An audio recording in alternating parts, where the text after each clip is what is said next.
TVK Vijay ఈ విజయ్ కేతనం. నేను ఓపెన్గా మీకోసం వచ్చాను. మీ గొడవలు ఏవైనా ఉంటే చెప్పండి, మీ ఇంటి గొడవలు కాదు. విజయ్ పాటలు టీవీలో ప్రసారం కానివ్వలేదు. ఇతను ఎవరి చేతిలో కత్తి అనే ఒక చర్చ మొదలైంది. అతను పార్టీ పెట్టినప్పుడు ఒక ప్రచారం జరిగింది. కరుణానిధి గారి చరిత్రలో కూడా వరుసగా 2 ఎన్నికలు గెలిచిన సందర్భం లేదు. పర్సనల్ అటాక్స్ జరిగినప్పుడు కూడా అతని రియాక్షన్ని జనాలు గమనించారు. భరద్వాజ గారు, టీవీకే విజయ్ ఈ విజయ్ కేతనం, సీఎం విజయ్. ఎస్. అయితే ఇక్కడ ఒక ఆసక్తికరమైన చర్చ నడుస్తుంది. రజనీకాంత్ గారు ఎందుకు పొలిటికల్గా టర్న్ అవ్వలేదు, విజయ్ టర్న్ అయ్యి సీఎం అయిపోయాడు అనేది ఒక టాపిక్ రన్ అవుతుంది. విజయ్ జర్నీ ఎలా చూడాలనుకుంటారు? అంటే తనదైన పద్ధతిలో తన ప్రయాణం నడిచింది. అంటే ఎక్కడ ఏ ఇన్ఫ్లుయెన్స్కి గురైనట్టుగా కూడా కనిపించలేదు. పర్సనల్ అటాక్స్ జరిగినప్పుడు కూడా అతని రియాక్షన్ని జనాలు గమనించారు. ఒకటే మాట అన్నాడు, నా ఇంటి సమస్యలు నేను చూసుకోగలను, అవి నా చేయి దాటిపోలేదు, కాబట్టి ఆ గొడవతో మీకు సంబంధం లేదు. ఓకే, కానీ నేను ఓపెన్గా మీకోసం వచ్చాను. మీ గొడవలు ఏవైనా ఉంటే చెప్పండి, మీ ఇంటి గొడవలు కాదు. మీకు ఉన్నటువంటి సామాజిక సమస్యలు చెప్తే వాటిని పరిష్కరించడం కోసం నేను వచ్చాను, ఇప్పుడు మాట్లాడుకుందాం అన్నాడు. ఏది ఆయన వైఫ్ గురించి, ఆవిడ డివోర్స్ గురించి బయట ప్రచారం జరుగుతున్న టైంలో బీజేపీ తమిళనాడు రాష్ట్ర అధ్యక్షుడు మైకుల ముందుకు వచ్చి, విజయ్ జనంలోకి ఎలా వస్తాడండి, ఆయన్ని త్రిష వదలాలి కదా అన్నాడు. అంత దారుణమైన ప్రకటనలు వచ్చిన సందర్భంగా ఆయన రియాక్షన్ ఇది.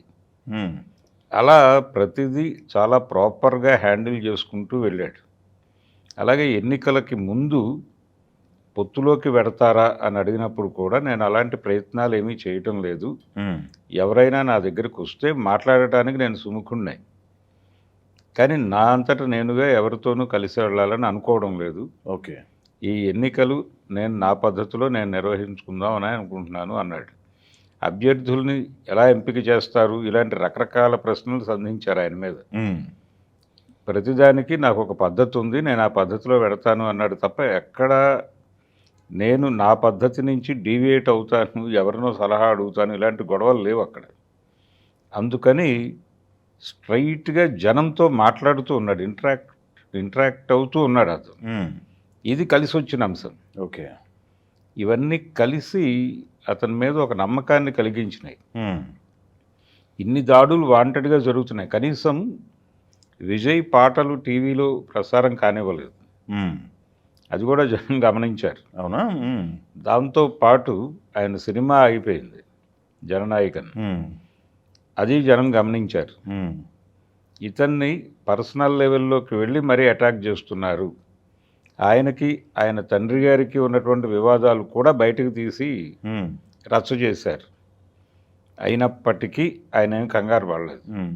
ఎలక్షన్ ముందు కొడుకు కూడా ఇంటి పేరు మార్చుకున్నానని చెప్పేసి నేను అవును, అది కూడా వీళ్ళు బయటకు తీసుకొచ్చిన సందర్భమే.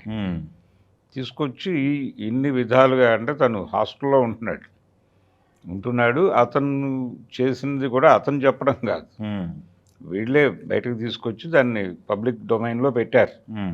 ఇన్ని జరిగినా కానీ తను ఎక్కడ సంయమనం కోల్పోలేదు, తను అనుకున్న పద్ధతిలో నడుస్తున్నాడు అతను అనే ఇంప్రెషన్ని జనాలకు కలిగించగలిగాడు. అదే టైంలో డిఎంకే నుంచి ఒక పాజిటివ్ స్టేట్మెంట్ వచ్చింది. ఇతని కుటుంబపరమైన గొడవలు జరుగుతున్న టైంలో ఈ పర్సనల్ వ్యవహారాల్లోకి వెళ్ళి మాట్లాడటం కరెక్ట్ కాదు అని డిఎంకే వ్యాఖ్యానించింది.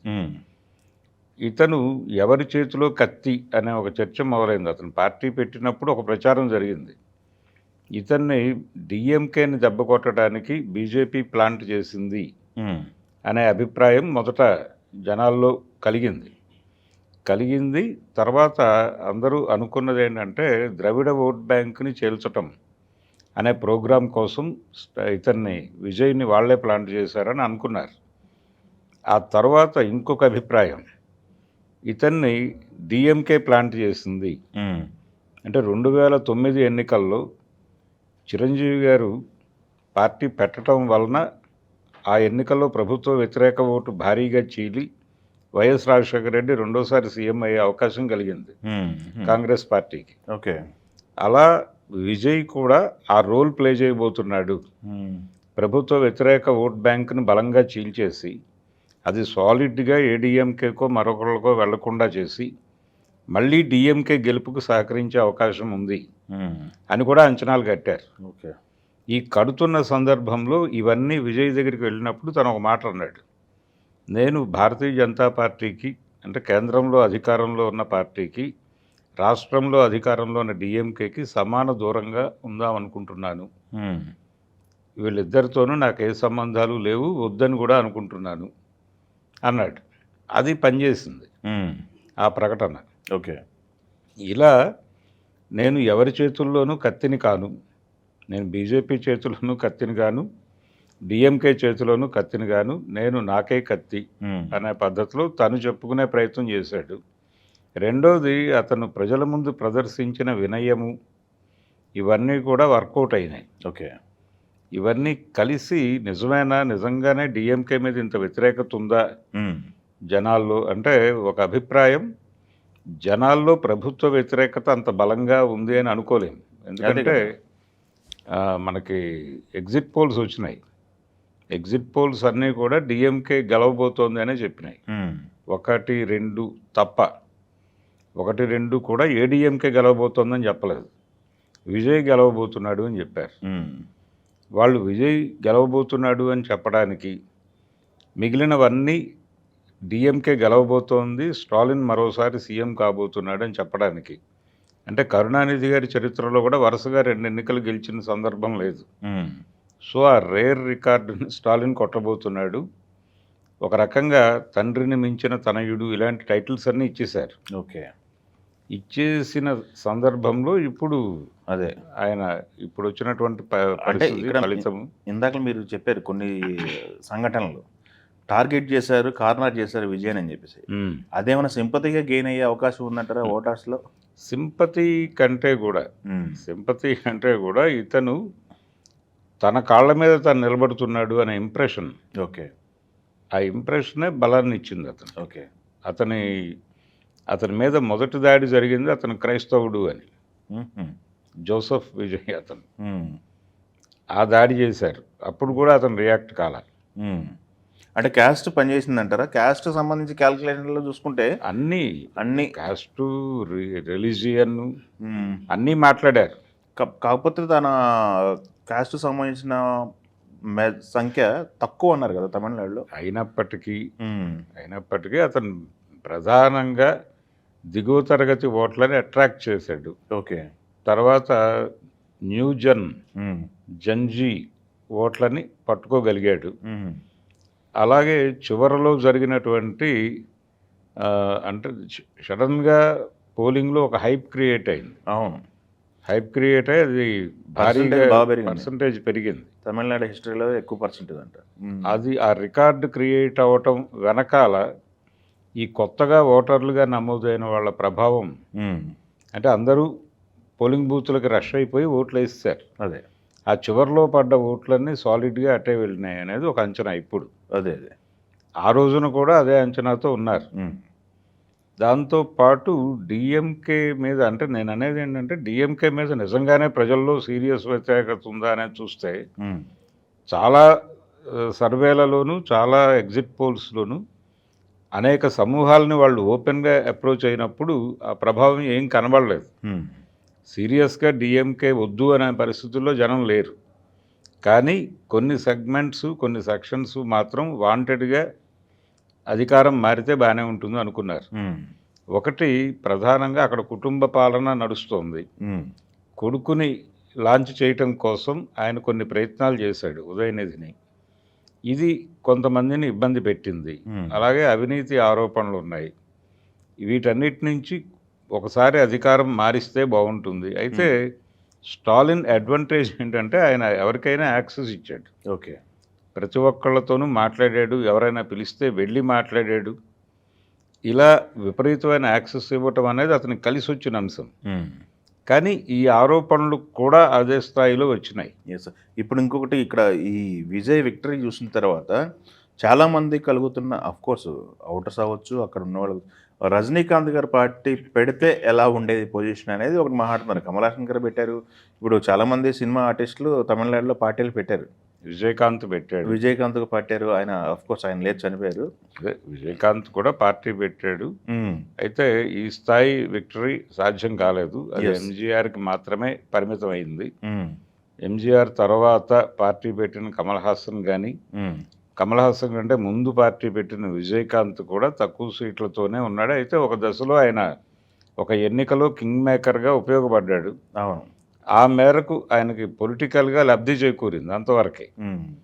అంతకు మించి ప్రయాణం లేదు.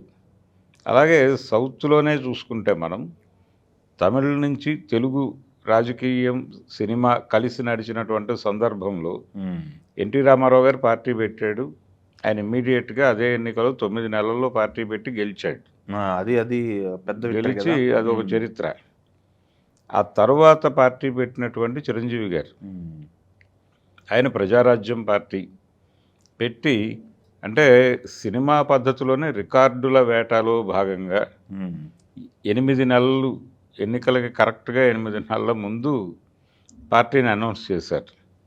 అంటే అధికారంలోకి వస్తే ఇది కొత్త రికార్డ్ అవ్వాలి అని తాపత్రయం.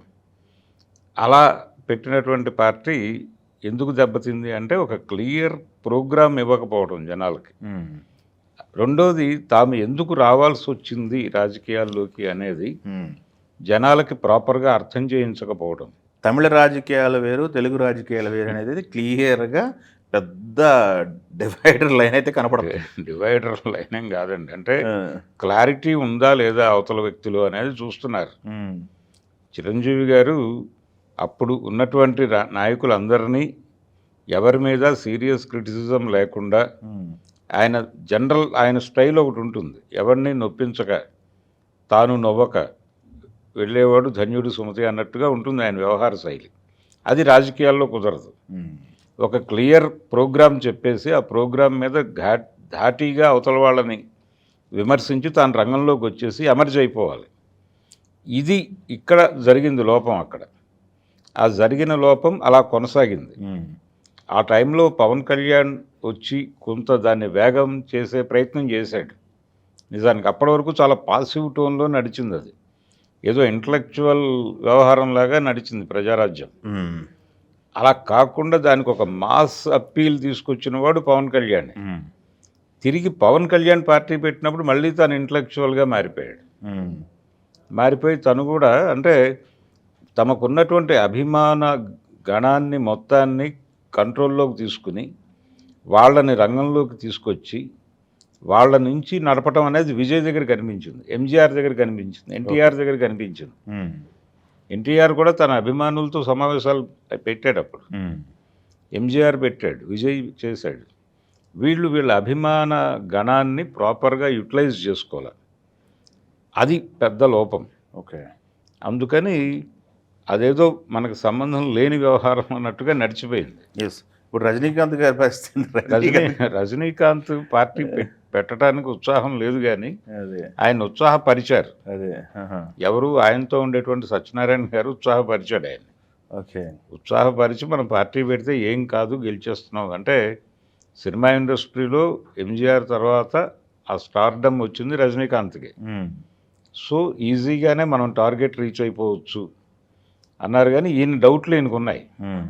అంటే ప్రధానంగా తమిళ ఓటర్ చూసేది ఓటింగ్ వేరు, సినిమా వేరు. సినిమా చూసిన ప్రతి ప్రేక్షకుడు ఓటు అలాగే వేస్తాడని గ్యారంటీ లేదు. ఇక్కడ నేటివిటీ అనేది ప్రధానమైన ప్రశ్న అవుతుంది. ఓకే. తను మహారాష్ట్రియన్, అది ఆల్రెడీ ప్రపంచానికి తెలుసు. తను తమిళనాడులో స్థిరపడిపోయినప్పటికీ ఎక్కడో ఒక చోట ఈ గొడవ ముందుకు వస్తుంది, ఇప్పుడు అవసరమా ఇదంతా అనే ఒక మూడ్లోకి వెళ్ళిపోయాడు ఆయన. దానికి కౌంటర్గా యుద్ధం చేయాల్సి వస్తుంది. ఆ యుద్ధం కూడా అవసరమా అనే మూడ్లోకి వెళ్ళిపోయిన టైం అది. ఓకే. ఓకే. నిజానికి ఆయన భాషా టైంలో గనక పెట్టేసి ఉంటే అది వేరే పద్ధతిలో నడిచేది. ఆ ఉద్దేశంతోనే ఆయన బాబా సినిమాలో పొలిటికల్ కంటెంట్ను విపరీతంగా పెట్టాడు. కానీ ప్రతిసారి ఆయనలో ఒక పీకులాట ఉంది. దీన్ని ఎలా ఫైట్ చేయాలి అనేది. ఆ క్రైసిస్ ఉండకూడదు, పెట్టేసి యుద్ధం మొదలుపెట్టేయాలి. ఓకే, అనుకుంటే చేసేసి పనిలోకి దిగి నా మీద ఈ విమర్శ ఉంది అని వీళ్ళే ఓపెన్ అయిపోయి నేను దీనికి సమాధానం చెప్పడం కోసం వచ్చాను అని మొదలుపెట్టేయాలి యుద్ధం. అది లేకపోతే, ఆ ఫైటింగ్ నేచర్ లేకపోతే కష్టం. ఓకే, ఆ ఫైటింగ్ నేచర్ ఉన్న వాళ్ళందరూ సక్సెస్ అయ్యారు రాజకీయాల్లో. ఎంజీఆర్కి కూడా ఇబ్బంది ఉంది. ఆయన్ని టార్గెట్ చేసి మాట్లాడేవాడు కరుణానిధి. ఆయన ఆయన ఫాదర్ మలయాళీ. ఆ గొడవ ఉంది, వాళ్ళ పేరెంట్స్లో ఒకళ్ళు మలయాళీ. దాన్ని టార్గెట్ చేస్తూ ఇతను మలయాళీ అనేవాడు. ఈయన మూలాలు తెలుగు మూలాలు అనేవాడు కరుణానిధిని. ఈ యుద్ధం వాళ్ళిద్దరి మధ్య నడిచేది, కానీ జనం దాన్ని సీరియస్గా తీసుకోవాలి. అలా రజనీకాంత్ దిగుంటే బాగానే ఉండేది, కానీ ఆయనకు ఆ ఫైట్ చేసేటువంటి ప్రోగ్రాంలో లేడు ఆయన. అందుకని ఆయన పరిమితులు ఆయనకు ఉన్నాయి. ఆ పరిమితులతోనే ఆఖరి పార్టీ అనౌన్స్మెంట్ అనేసి డేట్ పెట్టేసి అవును ఆఖరి నిమిషంలో డ్రాప్ అయిపోయి పోస్టర్లు వేశారు తమిళనాడు నిండా. మేము పార్టీ పెట్టబోవడం లేదు, బలానా రోజు జరగాలనుకున్నటువంటి మీటింగ్ క్యాన్సిల్ అయింది, ఈ విషయం మర్చిపోండి అని పోస్టర్లు వేశారు తమిళనాడు నిండా. వేసి ఆయన సీన్లో నుంచి తప్పుకున్నాడు. అదే కమల్ హాసన్కి పరిమితులు ఉన్నాయి. ఆ పరిమితులతో ఆయన పార్టీ పెట్టినప్పటికీ ఆచరణాత్మకంగా ఆయన ఏం ప్రదర్శించలేదు. ఇప్పుడు జరిగినటువంటి ఎన్నికల్లో కూడా ఆయన ప్రజెన్స్ ఏమీ లేదు. ఆయన డిఎంకేతోనే ఉన్నాడు. డిఎంకే నుంచే రాజ్యసభ మెంబర్గా ఉన్నాడు ఆయన, అది కొనసాగుతుంది. ఇది ఆయన కండిషన్. ఈ విక్టరీ అయితే, విజయ్ విక్టరీ అయితే పెద్ద విక్టరీ కదా చెప్పు. పెద్ద విక్టరీ అంటే టైం తీసుకున్నాడు, కన్సిస్టెంట్గా ఉన్నాడు, ఏం గొడవలు వచ్చినా భరించాడు, విన్నాడు ఓపిగ్గా, ఏం చెప్పాలో అది మాత్రమే చెప్పాడు. ఆయన సభ జరిగి ఆ సభలో ఒక అనుకోని అవాంతరం వచ్చి కొన్ని ఇబ్బందులు జరిగి జననష్టం జరిగినప్పటికీ, ప్రాణ నష్టం జరిగినప్పటికీ, దాని మీద సిబిఐ ఎంక్వైరీ దాకా వెళ్ళినప్పటికీ తను సంయమనం కోల్పోలేదు, అసహనంగా మాట్లాడలేదు. అదే ఇది నిలబెట్టింది అతను. నిలబెట్టి జనంలో ఒక కాన్ఫిడెన్స్ తీసుకురాగలిగింది. ఇతను హ్యాండిల్ చేయగలడు, ఈ హ్యాండిల్ చేయగలడు అనే కాన్ఫిడెన్స్ని జనాలకు ఇవ్వటమే అతని విజయం.